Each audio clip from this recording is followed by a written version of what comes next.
O eto, pambansang nanay, survivor, pambansang nanay, survivor, pambansang nanay, survivor, pambansang nanay, survivor, pambansang nanay, survivor. Wala akong utang sa iyo, isang linggo hindi kita sa shoutout. Binuhos ko na dyan lahat. Ha? O ngayon ho, mga kababayan, kasalanan naman pala ni dating Pangulong Duterte kaya hindi na siya pwedeng mapauwi eh.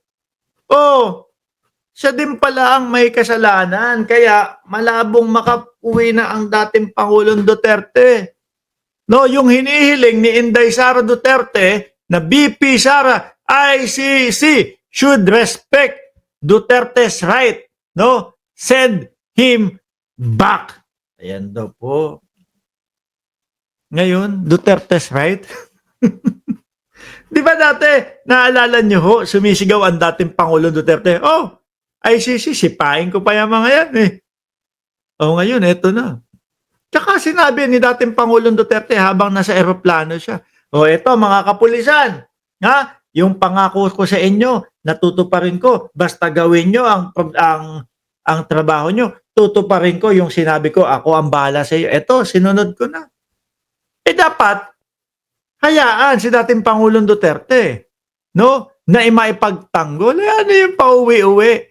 BP, kahit nasabihin po natin na araw-araw may nagsisisigaw diyan sa harap ng sa harap ng ICC. Wala po yan, hindi po counted diyan.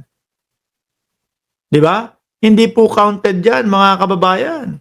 Bakit to? Oh, hindi po puntos yung merong mga sumusuporta sa iyo at sumisigaw nang pauwiin na ang dating Pangulong Duterte. Hindi din po magkakaroon ng puntos yung kagaya nung ginagawa nila Greco Bellica na sumulat kay Trump, sumulat kay Putin, sumulat kay kay Netanyahu. Ako hindi ako naniniwalang nakarating yun doon. Baka ang ginawa lang niyang mga yan ay sumulat, kunyari, 'di ba? Election eh. Papasikat doon sa mga botante.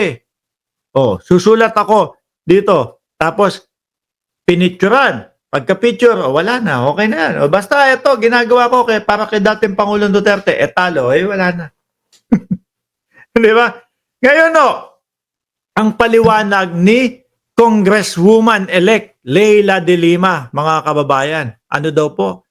Sabi, this is no longer applicable to her father after he withdrew the Philippines from the ICC. Bakit nga naman nila pakikinggan? 'Di ba? Ang sigaw ninyo diyan. Winidraw na ni dating Pangulong Duterte ang pagkakasapi natin sa ICC. Nakita niyo ho, mga kababayan, kung paano nakuha si dating Pangulong Duterte? Hindi puro mekta yan sa Pilipinas. No? Yung ICC nakiusap, Bongbong Marcos, ipaaresto mo si dating Pangulong Duterte. Wala pong ganon, mga bossing. Ang ginawa po ng ICC, dahil hindi nga po sila makadirekta sa Pilipinas, nakipagtulungan po o nakipag-usap sa sa Interpol po o International Police. So umikot pa ho, mga kababayan. Ngayon, ang gusto nila romekta, no? Sigaw daw ng Pilipinas. Iuwi na si dating Pangulong Duterte. Yun pala, kasalanan pa ng dating Pangulong Duterte. Bakit pa namin pakikinggan yan?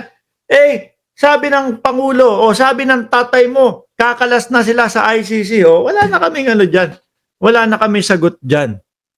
Nandito na sa amin, ang tagal tumatangis, ang tagal umiiyak, noong mga nabiktima di umano ng EJK.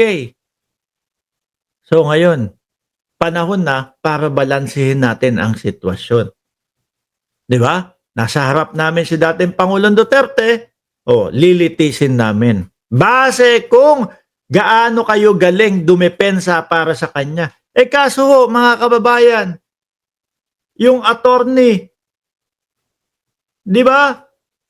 Yung attorney, nino po? Attorney, si Attorney Kaufman, kung ano-ano ang pinaggagawa, kung ano-ano ang inuuna, kesyo uunahin po, disqualify. Di ba? disqualify po natin yang mga yang mga judges. Akala ho yata nila mga kababayan, Pilipinas Sa Pilipinas, kayang-kaya nila siguro yung ganong gawain. Pero po sa ICC, sorry po, walang artihan dyan, no? Walang artihan po. Diretso tayo doon sa kaso. Diretso tayo doon sa mga nagrereklamo. At ito, sabihin nyo sa amin kung ano ang depensa ninyo. Di po ba? Eto pa. If only her father did not withdraw the Philippines, from the ICC, BP Sara can actually pursue the remedy of provision, the remedy of provisional release of her father in the Philippines. Tingnan nyo, kung hindi pala kumala si dating Pangulong Duterte, merong posible na maipauwi siya. Wala, kaso. Ayun, kumalas. Hindi. Kasi naman mga kababayan, bakit naman po hindi kakalas? 'Di ba?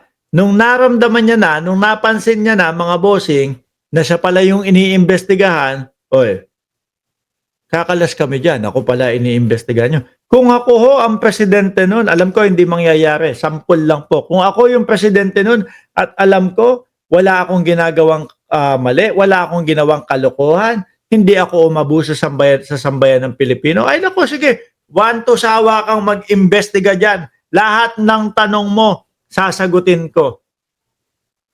Di ba? Kasi wala naman ako tinatago At alam ko na tama yung ginagawa ko. At walang mali doon sa ginagawa ko.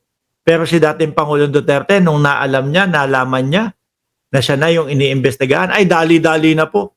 Baklas sa ICC.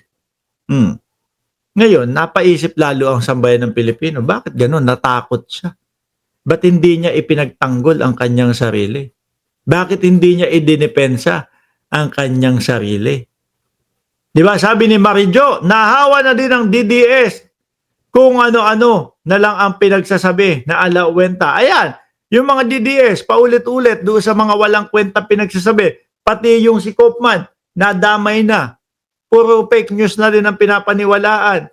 Keso daw po ang prosecutor ni dating Pangulong Duterte, nasa Maynila daw po. Gusto yatang sabihin na ang presidente natin. Hindi nyo ba alam? Ang tagal nang nakakaso niyan, 2017 pa lang. Nakita nyo din ba yung respeto ng ICC sa Pilipinas?